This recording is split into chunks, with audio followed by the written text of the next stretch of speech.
साथ में ऑफिशियल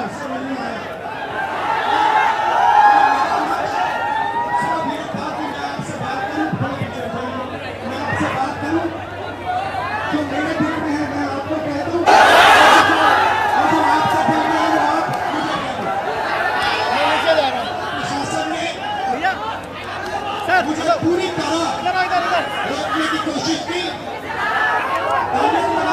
बनाया और मैं पीछे के रास्ते से आपके यहां आ गया। देखिए,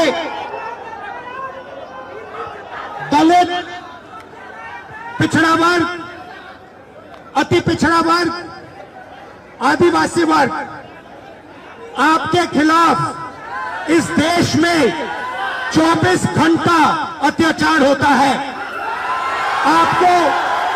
आपको दबाया जाता है, आपको शिक्षा के सिस्टम में रोका जाता है, आपके खिलाफ पेपर लीक किया जाता है और आपके करियर को रोकने के लिए, खत्म करने के लिए किया जाता है।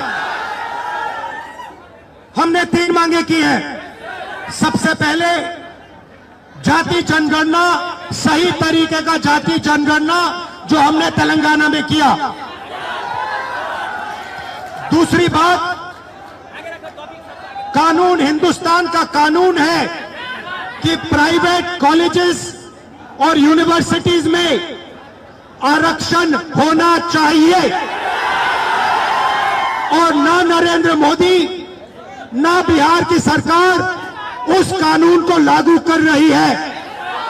इसीलिए हम उन पर दबाव डालेंगे और जब तक, मैं बता रहा हूं, जैसे मैं यहां आया हूं ना, रोक नहीं पाए, वैसे ही नहीं रोक पाएंगे जब तक इन्होंने प्राइवेट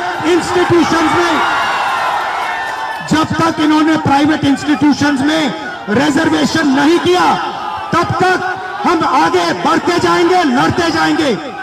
क्योंकि आप 90% हो, आप अपनी स्ट्रेंथ समझो, आपको भटकाकर, डराकर, दबाकर, आपके ध्यान को इधर उधर करके आपको रोका जाता है। इस देश में आपके लिए कोई जगह नहीं है। 90% के लिए इस देश में कोई रास्ता नहीं है।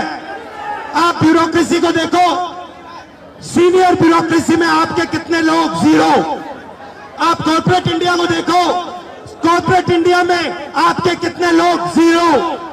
आप हाई कोर्ट देखो, आपके कितने लोग, 0। आप एजुकेशन सिस्टम के मालिकों को देखो, मेडिकल सिस्टम के मालिकों को देखो, आपके लोग कितने, 0। मगर मनरेगा की लिस्ट निकालो, आपके लोगों से भरी हुई है। मजदूरों की लिस्ट निकालो, आपके लोगों से भरी हुई है। सारे के सारे कॉन्ट्रैक्ट, सारा का सारा धन 5-10% के हाथ में जाता है और आपको उल्टी सीधी बात बताकर आपके ध्यान को इधर उधर कर दिया जाता है। आपको एक साथ खड़ा होना है और 3 मांगे हैं। पहली मांग जाति जनगणना, दूसरी मांग प्राइवेट इंस्टीट्यूशंस में, प्राइवेट स्कूल्स और कॉलेजेस में रिजर्वेशन, अति पिछड़ा का, ओबीसी का, दलित का, आदिवासी का। तीसरी बात एससी एसटी सब प्लान, जो आपका पैसा है, जो आपको नहीं दिया जाता है, आपको वो दिया जाना चाहिए। ये 3 चीजें कहने में आपसे आया था।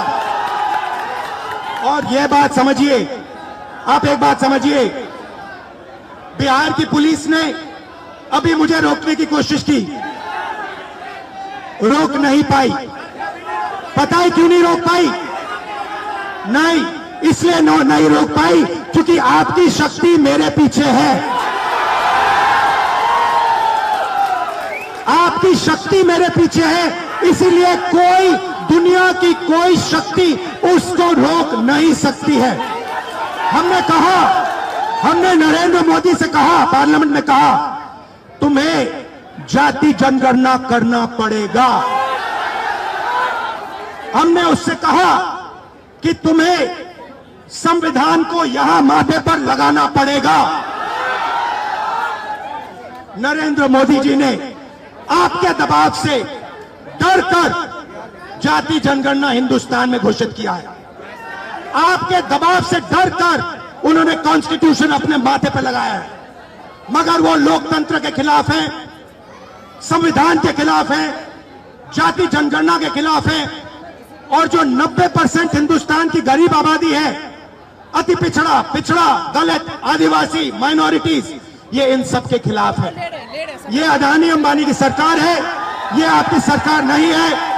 आपने इतने प्यार से मेरी बात सुनी, इसके लिए आप सबको दिल से बहुत बहुत धन्यवाद।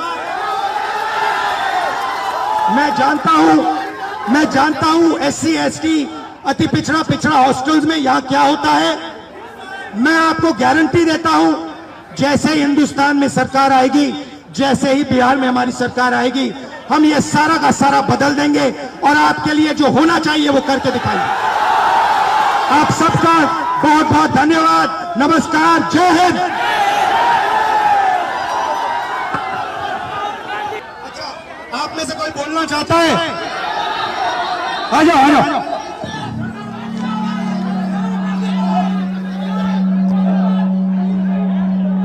आपका नाम?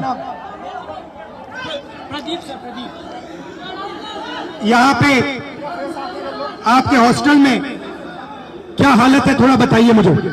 सर हॉस्टल की हालत बहुत खराब है, हॉस्टल की हालत बहुत दयनीय है। हम लोग बहुत बुरी स्थिति में रहते हैं सर। यहाँ की जो प्रशासन है उसके द्वारा बीच बीच में मानसिक प्रताड़ना दी जाती है हॉस्टल को खाली करवाकर। सर आपसे बहुत उम्मीद है, आपसे उम्मीद इसलिए है कि आप नेता प्रतिपक्ष है और आप हमारे देश के अगले यशस्वी प्रधानमंत्री है सर, तो आपसे बहुत उम्मीद है सर।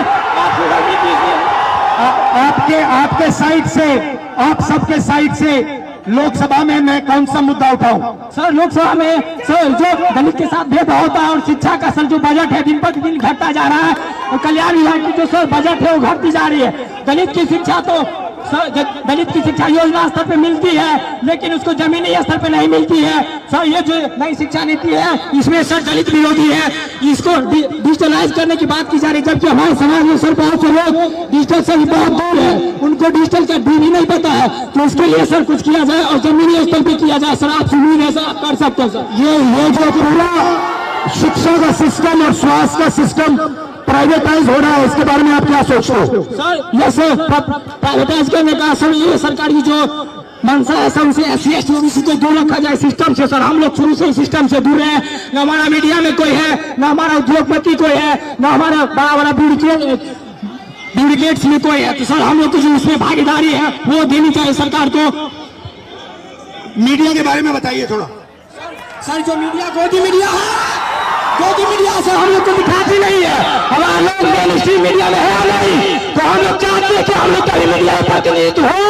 और सर दरभंगा में जर्नलिज्म के लिए कॉलेज हो, जर्नलिज्म के लिए कॉलेज नहीं है, हम लोग जर्नलिज्म करना भी चाहते हैं तो वो प्लेटफॉर्म नहीं मिलती है सर। इसकी हायर एजुकेशन फीस इतनी होती है कि हमारे फीस पे नहीं कर पाते हैं, इसलिए हम लोग कोर्स नहीं कर पाते हैं सर। यूनिवर्सिटी में जो है कोर्स समय पर नहीं होता है, यूनिवर्सिटी में जो है सर बहुत फीस। आप क्या पढ़ते हो? सर मैं DLED कर रहा हूँ सर, सेकेंड ईयर में बाइट माधोपट्टी का होना से। कैसा चल रहा है? सर DLED तो ठीक चल रहा है, लेकिन सर आगामी TRE 4 है जिसमें 23-25 वालों को मौका मिले, इसके लिए भी हम लोग प्रोटेस्ट किए हैं सर, कर रहे हैं सर। और माता पिता क्या करते हैं, भाई बहन कितने हैं? सर मेरे माता पिता सर, मम्मी तो गृहिणी है, पापा एक मामूली ड्राइवर है सर। पापा जो है 300-400 दिहाड़ी पे काम करते हैं सर। हम लोग बहुत गरीब तबके के साथ हैं, अगर ये हॉस्टल नहीं होती तो हम लोग को एक ऐसा प्लेटफॉर्म नहीं मिलता, हम लोग नहीं पढ़ते, इसलिए ये हॉस्टल है। और सर एक और मांग आपसे हम लोग करना चाहेंगे कि सर ये हॉस्टल है, हम लोग यहाँ मैट्रिक इंटर ग्रेजुएशन कर लेते, क्या मैट्रिक इंटर ग्रेजुएशन के लिए हम लोग को नौकरी मिलेगी? नहीं मिलेगी। तो कंपटीशन के लिए छात्रावास होना चाहिए, PG छात्रावास दलितों के लिए होना चाहिए, जिससे कि हम लोग आगे की पढ़ाई कर सके और देश के विकास में अपना योगदान दे सके सर। भाई बहन और पापा मामा से मेरी नमस्ते कर देना। Thank you brother.